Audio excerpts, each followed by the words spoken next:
Did you know that the Pleistocene era was a really important time in Earth's history?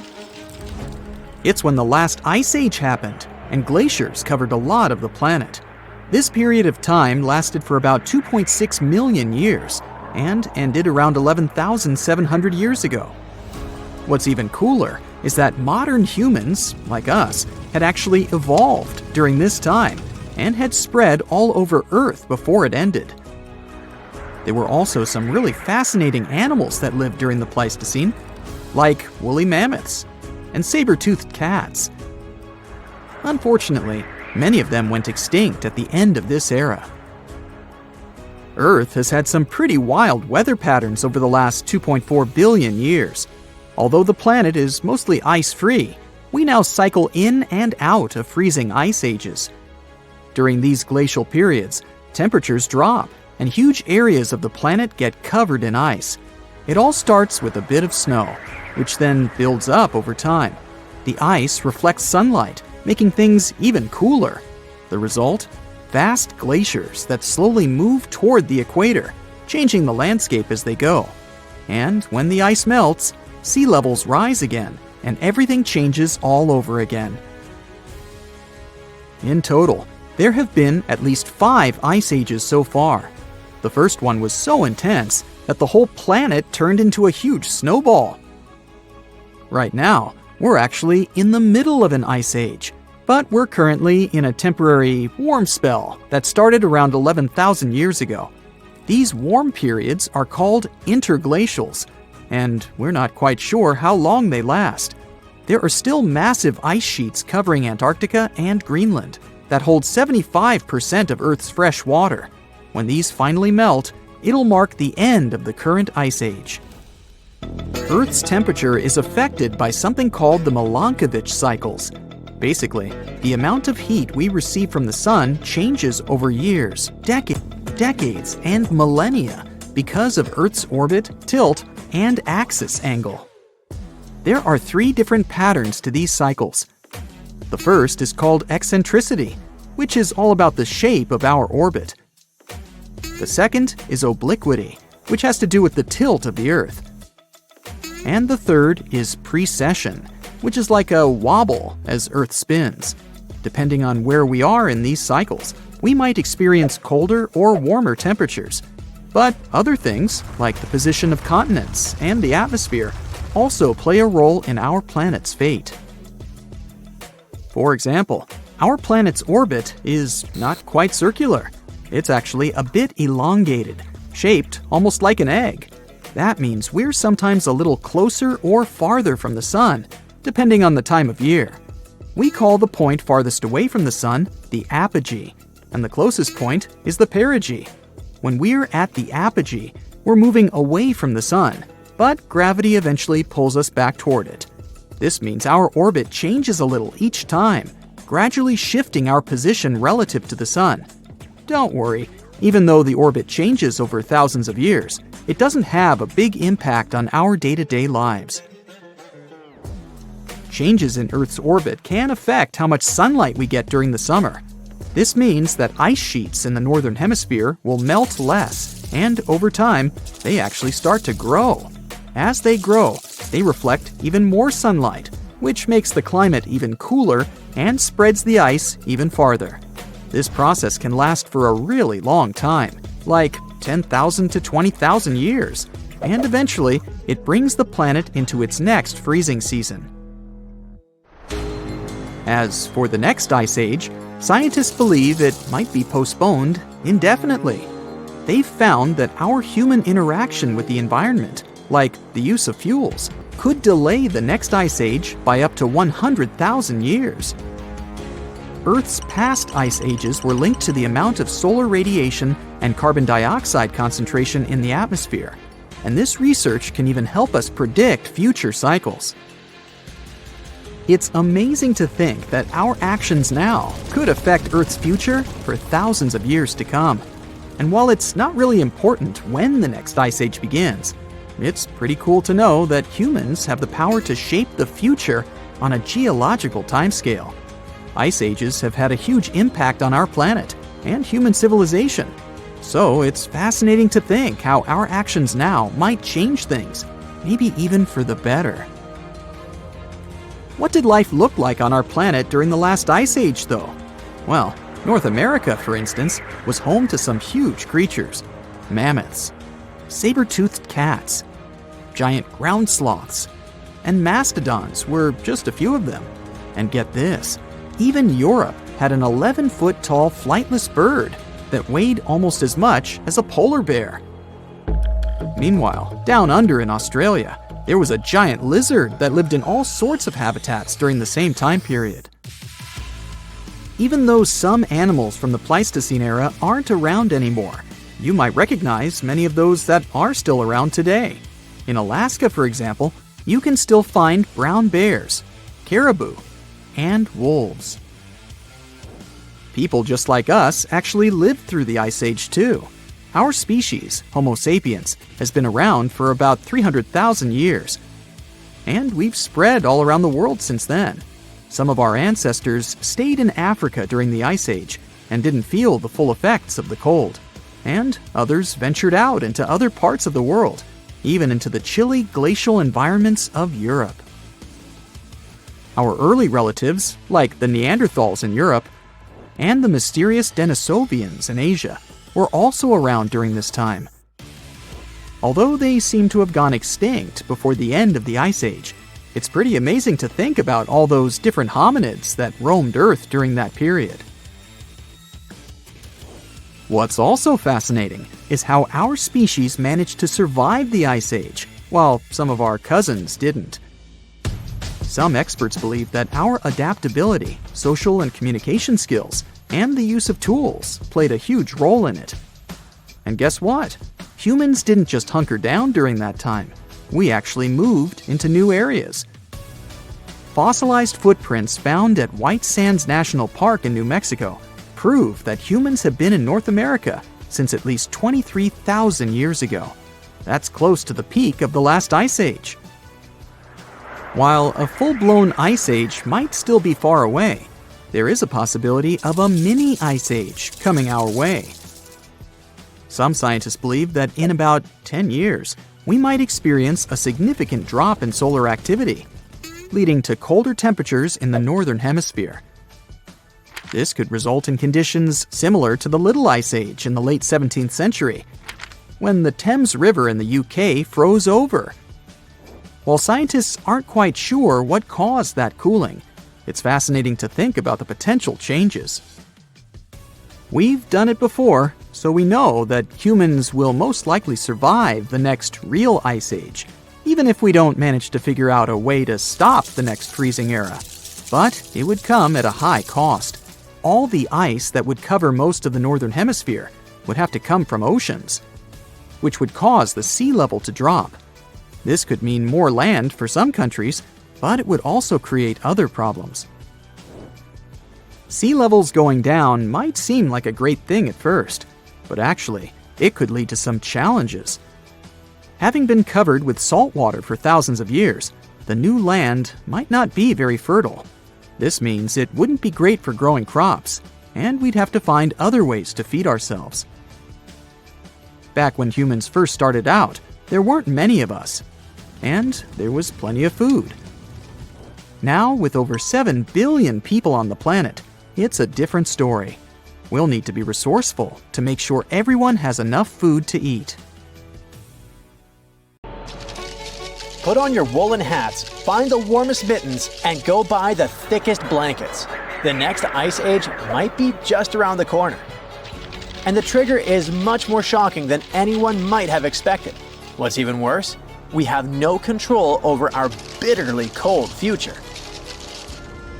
Earth's climate has been on a wild ride for millions of years. It's been warming up, freezing over into ice ages, then heating up again to the more normal temperatures we know today. These cycles, called quaternary ice ages, are part of a much longer pattern of global freezing and thawing. For a long time, scientists thought Earth's orbit around the Sun had something to do with triggering ice ages, but figuring out exactly how was tricky. Well, new research has finally connected the dots. It shows how tiny changes in Earth's tilt wobble, and orbit mess with the growth and melting of huge ice sheets. This is a pretty big deal because it helps scientists understand not just what happened in the past, but also what might happen to our climate in the future. Even small shifts in how Earth moves through space can have huge effects over thousands of years. These changes control how much sunlight different parts of the planet get, which affects how ice sheets grow and shrink. Earth doesn't orbit the Sun in a perfect circle. It actually follows a slightly oval-shaped path. This phenomenon is called orbital eccentricity. Since the Sun isn't sitting right in the center of this oval, Earth's distance from it changes throughout the year. Plus, the oval itself slowly shifts position in space over time, which is called orbital precession. On top of that, Earth's tilt, aka obliquity, also changes slightly as our planet moves around the Sun. Scientists have known for a while that these orbital quirks impact our planet's climate, causing cycles of warming and cooling. As different parts of Earth's orbit shift, they change how sunlight is distributed across the planet, influencing seasons and ice ages. These Milankovitch cycles happen roughly every 20,000, 40,000, 100,000, and even 400,000 years. The difficult part is to figure out how each of these orbital changes affects climate shifts. Earth's climate is a complicated system, with tons of factors influencing it at the same time. Modeling all these processes is no easy task. It needs huge computing power and a deep understanding of each factor's role in shaping our planet's past and future climate. There are two cycles that are super close to each other in timing. Precession, which happens every 21,000 years, and the second harmonic of obliquity that happens at 20,500 years. But even though they're so close, no one has been able to directly connect either of these cycles to the end of an ice age. On top of that, for the past 800,000 years, ice ages have ended every 100,000 years, and scientists still haven't figured out what causes this pattern. To get to the bottom of it, researchers turned to the deep sea. They studied changes in oxygen isotope ratios found in the tiny, fossilized shells of marine creatures. These tiny creatures live in the ocean, and their exoskeletons preserve clues about past climate, specifically changes in ice sheets. This allowed the researchers to track the beginning and end of ice ages over the past 800,000 years. By comparing the changes in the ice sheets with Earth's orbital changes, they found an incredible pattern. The key moments when Earth moved between ice ages and warmer periods were perfectly lined up with specific relationships between precession and obliquity. It turns out that the end of an ice age, called deglaciation, is closely linked to the way precession and obliquity align. But it's obliquity alone that seems to trigger the start of an ice age. This discovery is the key to understanding the 100,000-year cycle of ice ages. The researchers say it was always there, just waiting to be noticed. Before the discovery, people thought the timing of ice ages was more random. But this new study shows there's a clear, predictable pattern. This means we might actually be able to predict when ice ages will happen in the future. Right now, Earth's tilt is slowly decreasing, and in about 11,000 years, it'll hit its lowest point. Based on the team's calculation, the next ice age is expected to begin before then.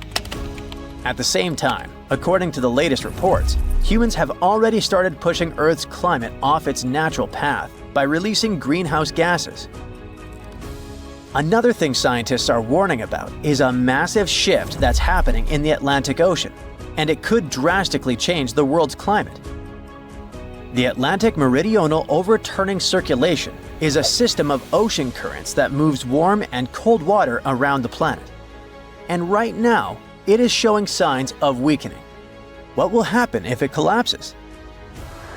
Freezing temperatures in Europe, extreme weather across the world, shifting monsoons, and even an Amazon rainforest drying up. And the scariest part? Some researchers say there's a 95% chance this could happen before the end of the century. Think of the AMOC like a giant conveyor belt in the ocean. Warm, salty water from the tropics flows north towards Europe and North America. When it reaches colder areas, it cools down, becomes heavier, and sinks to the bottom of the ocean. This deep, cold water then moves southward, while fresh, warm water from the equator keeps flowing north to replace it. This system helps regulate global temperatures, keeps Europe's winters mild, and prevents the US East Coast from flooding. It also controls monsoon patterns that bring seasonal rain to parts of Africa, South America, and Asia. Without it, the world's climate would look completely different. Right now, melting ice from Greenland and Antarctica, along with increased rainfall and river runoff, is dumping too much fresh water into the North Atlantic. Since fresh water is lighter than seawater, it disrupts the sinking process that keeps the AMOC moving. If too much fresh water builds up, it will mess up the entire system. And once it collapses, there will be no reversing it, even if the climate later cools down. Scientists have seen two big warning signs. First of all, the warming of the ocean off the US East Coast, which suggests the AMOC is already slowing down. Plus, there's a cold blob of water south of Greenland.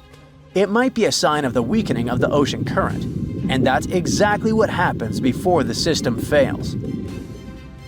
What would happen if the AMOC fully shut down? Europe would enter an ice age. The AMOC plays an important role in keeping Europe's winters relatively mild by bringing warm water north. If this process stopped, Europe would be plunged into deep winter. London's climate would drop by 18 degrees Fahrenheit, making it feel like northern Canada. Stockholm could get up to 54 degrees Fahrenheit colder, turning it into Siberia-like conditions. And snow and ice would cover much of northern Europe year-round. Next, monsoons would shift, leading to severe droughts. The AMOC helps regulate tropical rainfall, especially in Africa, South America, and Asia. If it collapsed, West Africa's monsoons would shift or disappear, leading to devastating droughts and a massive food crisis. The Amazon rainforest could dry up, transforming into a savanna or grassland. In India and Southeast Asia, monsoon rains would disappear, and millions of people rely on them for agriculture. The US East Coast could see catastrophic flooding.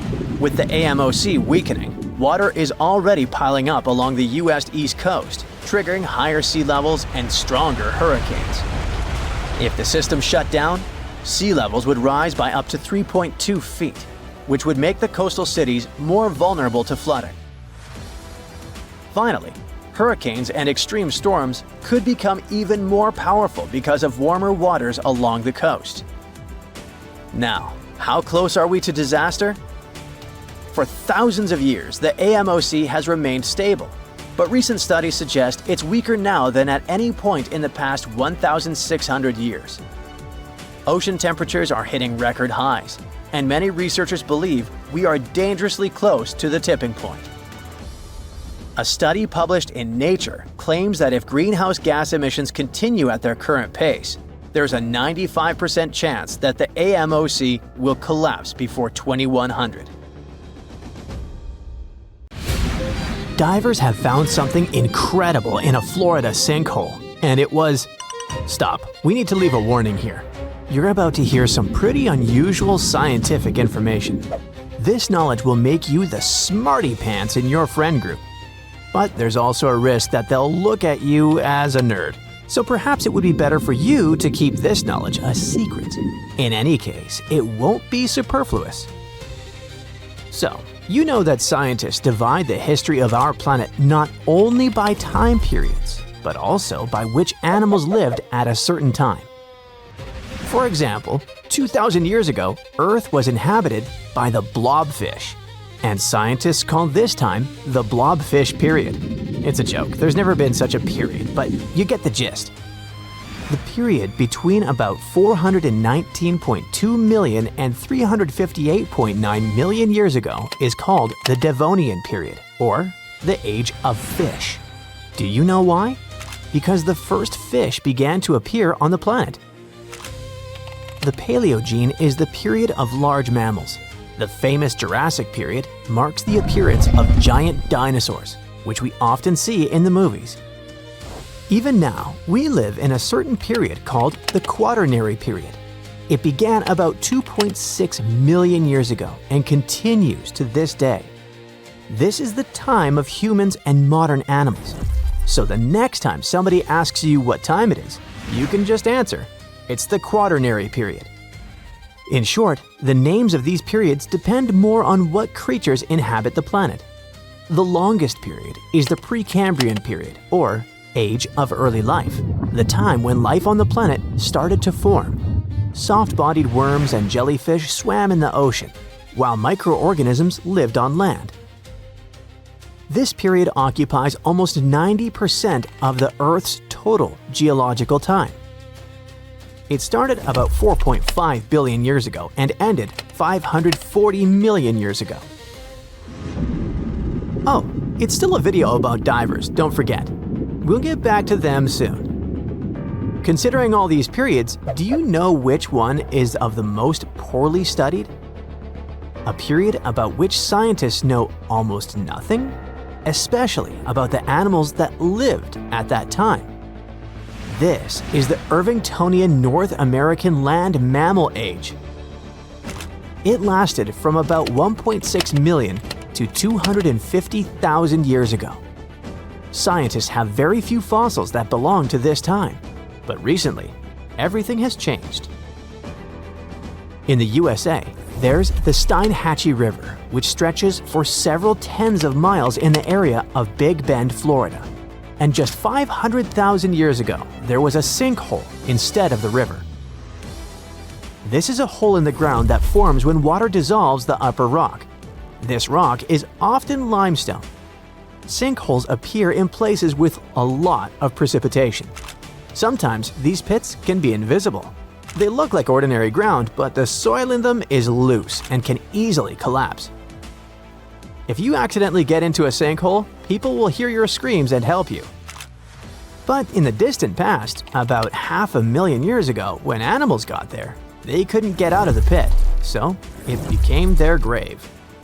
After many, many years, a river appeared here, and then several fossil collectors decided to check out this place and discovered a real paleontological treasure in it.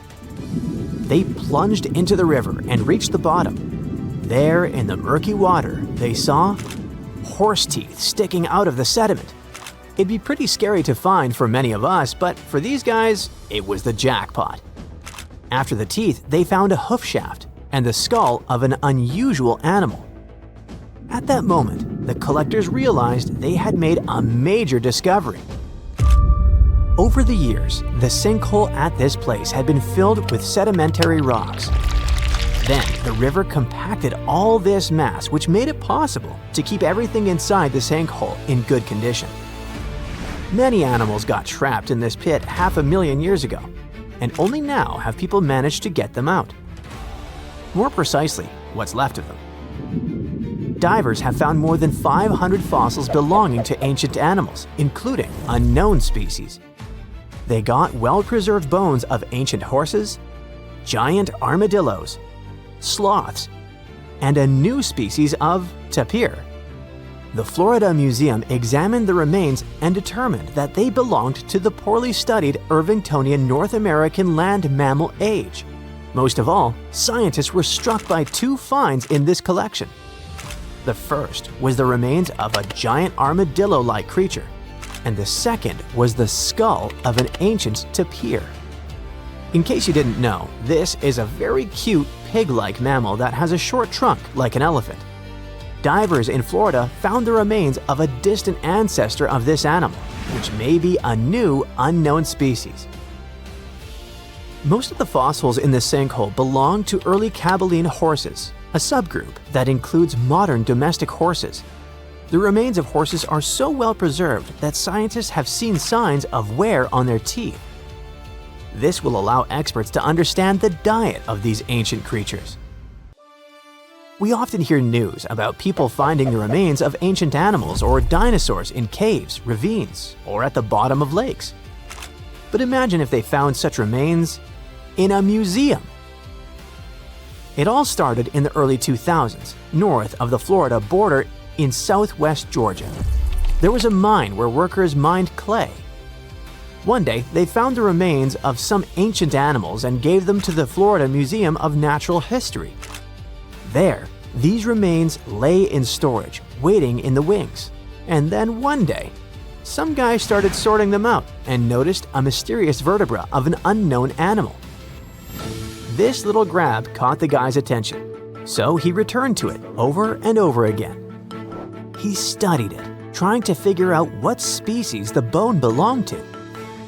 One day, he realized the bone belonged to an unknown extinct lizard species that looked like a tegu. You've probably seen these predatory creatures that look like monitor lizards. So, the age of the bone was about 15 to 17 million years old. Let's wrap up our video with something weird. You see this piece of amber-colored stone with stripes? Or is it not the stone? It looks like an ancient seashell. So right now, you're looking at the oldest fossil in history. It's a stromatolite, and its age is, you won't believe it. Make a guess. 100 million years? 500 million years? 1 billion? No. This fossil is about 3.4 billion years old. It represents one of the earliest forms of life on Earth. No, not the stone itself. Stromatolite is just a playground. The early form of life here is these thin strips. They're called cyanobacteria, tiny single-celled creatures. Okay, what about the remains of something bigger? Some ancient animals, for example? Meet the trilobites. They lived here during the Cambrian period, which began about 500 million years ago. This is the time when many invertebrates and fish began to appear. Their exoskeletons help the trilobites stay remarkably well preserved, considering their age. They were arthropods that looked like something between a spider, a scorpion, and a mutant from another galaxy. These animals lived for a very long time, and people find their remains almost all over the world. They appeared at the very beginning of the Cambrian period, survived it, and became extinct at the end of the Permian period. During the Permian mass extinction, when about 90% of all living beings were wiped off the face of the Earth. These creatures swam in open water, burrowed into the seafloor, or crawled along it. They lived like predators and scavengers.